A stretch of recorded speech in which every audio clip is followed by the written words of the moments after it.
नमस्कार। India debate में आप सबका स्वागत है। मैं हूं आशुतोष पाठक। मित्रों, कई लोगों ने मुझे व्यक्तिगत रूप से मैसेज भेजा बिहार की राजधानी पटना से, और वो जिक्र कर रहे थे। मैंने कई अपने शोज में, कमेंट बॉक्स में भी बहुत सारे दर्शकों की प्रतिक्रिया देखी। बिहार में कर्मचारियों के वेतन को लेकर के लोग परेशान हैं। फिर मैं इस दिशा में खोजबीन शुरू किया। हमने जरा शोध किया, सच्चाई क्या है। तो मैं हैरान हो गया। पिछले 4 महीनों से अलग अलग डिपार्टमेंट में सभी कर्मचारियों की, विश्वविद्यालय के शिक्षकों की, प्राथमिक विद्यालय के शिक्षकों की, पेंशनधारी जितने लोग हैं उनकी, पुलिस महकमे में कोई ऐसा महकमा नहीं है जिसमें वेतन की अनियमितता नहीं है। अनियमितता इन द सेंस कि सरकार वेतन नहीं दे पा रही है। अब सम्राट सरकार वेतन ही नहीं दे पा रही है, बहाने बनाए जा रहे हैं। जब जानकारी हमने इकट्ठा की तो पता चला ऑनलाइन ट्रांसफर होने की प्रक्रिया चल रही है। तनख्वाह ऑनलाइन अब ट्रांसफर हो जाएगा बैंक में। इस वजह से कुछ परेशानी हो रही है। कर्मचारियों को जो वेतन नहीं मिल रहा है, इस वजह से परेशानी हो रही है। LNMU यूनिवर्सिटी के शिक्षकों, शिक्षकेतर कर्मचारियों और रिटायर्ड शिक्षकों, उनके तरफ से धरना प्रदर्शन की धमकी दी गई। सीतामढ़ी में नियोजित शिक्षकों के द्वारा धमकी दी गई है। ये जो नियोजित शिक्षक हैं, जो प्राथमिक विद्यालय में और हाई स्कूल में जिनका अपॉइंटमेंट हुआ है, वो धरना प्रदर्शन की धमकी दे रहे हैं। पटना में कर्मचारियों ने भी धरना प्रदर्शन की धमकी दी है। कहीं सरकार कह रही है कि विश्वविद्यालय को जो पेमेंट नहीं मिला है 4 महीने से, उसका कारण है कि फिटनेस उपयोगिता प्रमाण पत्र विश्वविद्यालय ने जमा नहीं करवाया है। उपयोगिता प्रमाण पत्र क्या हुआ? विश्वविद्यालय को जो पैसे आवंटित किए जाते हैं वेतन के मद में, तो वो आपने किनको किनको कैसे कैसे दिया, इसका आपको एक सर्टिफिकेट दिया जाता है कि आपने इस मद में इतने करोड़ रुपए दिए, हमने इस मद में इतना हमने डिसबर्स किया।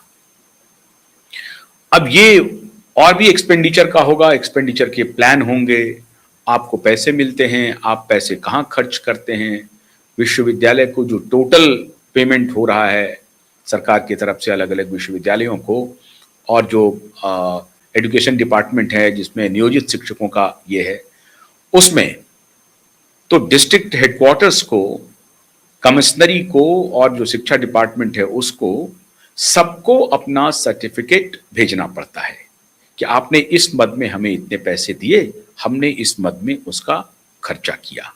एक्सपेंडिचर का सर्टिफिकेट आपको भेजना पड़ता है, जिसको वो लोग फिटनेस सर्टिफिकेट कहते हैं। जो भी कहें आप, फिटनेस इन द सेंस कि आर्थिक मामलों में आप फिट हैं, बिल्कुल दुरुस्त है, यहां कोई गबन उबन नहीं हुआ है। क्योंकि आप उसमें लिखते हैं कि भाई आपको मिला है वेतन का, तो आपने हॉर्टिकल्चर पे तो नहीं खर्चा कर दिया, मिला है वेतन का तो आपने वाटर कूलर तो नहीं लगवा दिया, मिला है वेतन का आपने इलेक्ट्रिसिटी का बिल तो नहीं भर दिया।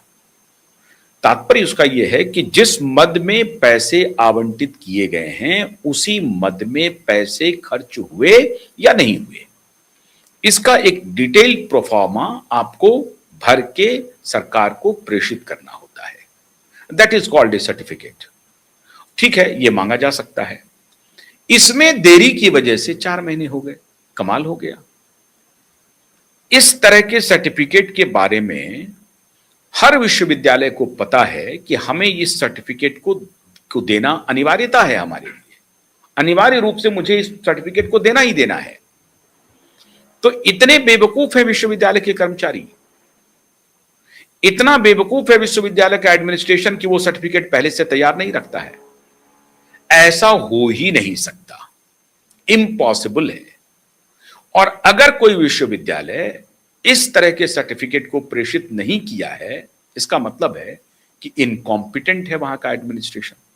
तो फिर इनकॉम्पिटेंट एडमिनिस्ट्रेशन के खिलाफ कार्रवाई की जाए, क्योंकि सरकार यह अधिकृत रूप से कह रही है कि पेमेंट क्यों नहीं मिला है। दो कारण दिए हैं। पहला कारण, अगर विश्वविद्यालय को नहीं मिला है तो विश्वविद्यालय ने अपने उपयोगिता प्रमाण पत्र प्रेषित नहीं किया, इस वजह से नहीं मिला है।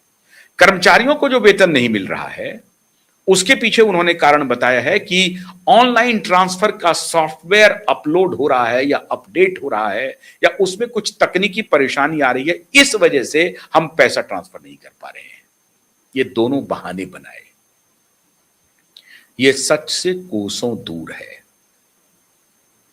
अगर CFMO कहते हैं उसको, जो सेंट्रलाइज्ड, वो जो मनी ट्रांसफर का, जो ऑनलाइन मनी ट्रांसफर का जो सॉफ्टवेयर है, उसमें तकनीकी खराबी या वो अपडेट नहीं होने की वजह से कर्मचारियों को वेतन नहीं देने का बहाना पूरी तरह से झूठा है। ये बहाना ही बहाना है, ऐसा मान लीजिए। ये कहना झूठ है कि तकनीकी अपडेट नहीं हो पाने की वजह से हम पैसे ट्रांसफर नहीं कर पा रहे हैं, ये झूठ है। दूसरा, विश्वविद्यालय ने आपको वो पत्र नहीं दिया जिस पत्र के आलोक में आप पैसा निर्गत करते हैं, ये भी झूठ है। दोनों झूठ है। तो सच क्या है? सच ये है मित्रों, टोटल जो बिहार सरकार का बजट है लगभग 3.5 लाख करोड़ के आसपास, 3,46,000 करोड़ के आसपास, 3,46,000 करोड़ के आसपास तो आपका सालाना बजट है, और आपके ऊपर कर्जा लगभग 4 लाख 4.5 लाख का है। 1 लाख करोड़ का अतिरिक्त कर्ज है।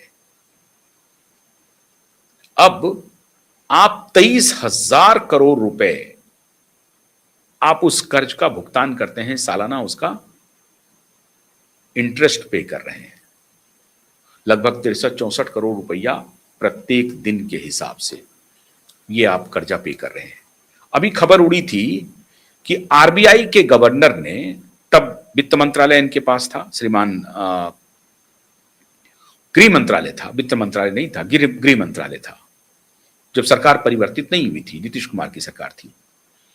तो बतौर गृह मंत्री इनसे मुलाकात करने के लिए आए थे RBI गवर्नर। उसी वक्त ये हो गया था कि ये संभवतः आने वाले दिनों में मुख्यमंत्री भी होंगे, श्रीमान सम्राट जी चौधरी।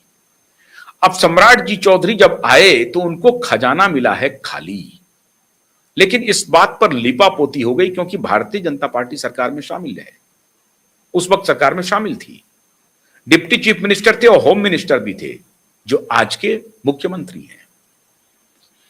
तो अपनी ही सरकार के खिलाफ इनको कुछ बोलना पड़ता, वो बोले नहीं। अब सरकार का ये खजाना खाली हुआ, 1 लाख करोड़ से अधिक का जो अभी कर्ज है, वो क्यों हुआ, कैसे हुआ? खैर, हर स्टेट पर लाखों करोड़ का कर्ज है। 6 लाख 7 लाख करोड़ का कर्ज तो अभी जब विजय चंद्रशेखर आए हैं तो तमिलनाडु पर है, जिसके बारे में पूर्व मुख्यमंत्री कह रहे हैं, डीएमके के नेता स्टालिन, कि ये जो डेवलपमेंटल प्रोजेक्ट्स हमने लिए हैं, किए हैं, उसकी वजह से हमारे ऊपर कर्ज है, हमने खाने के लिए कर्ज नहीं लिया।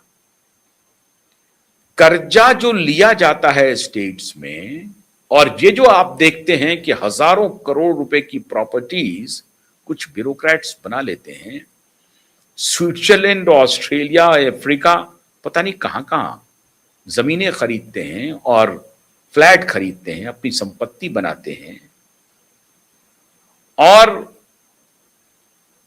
श्री कुमार नाम, श्रेयस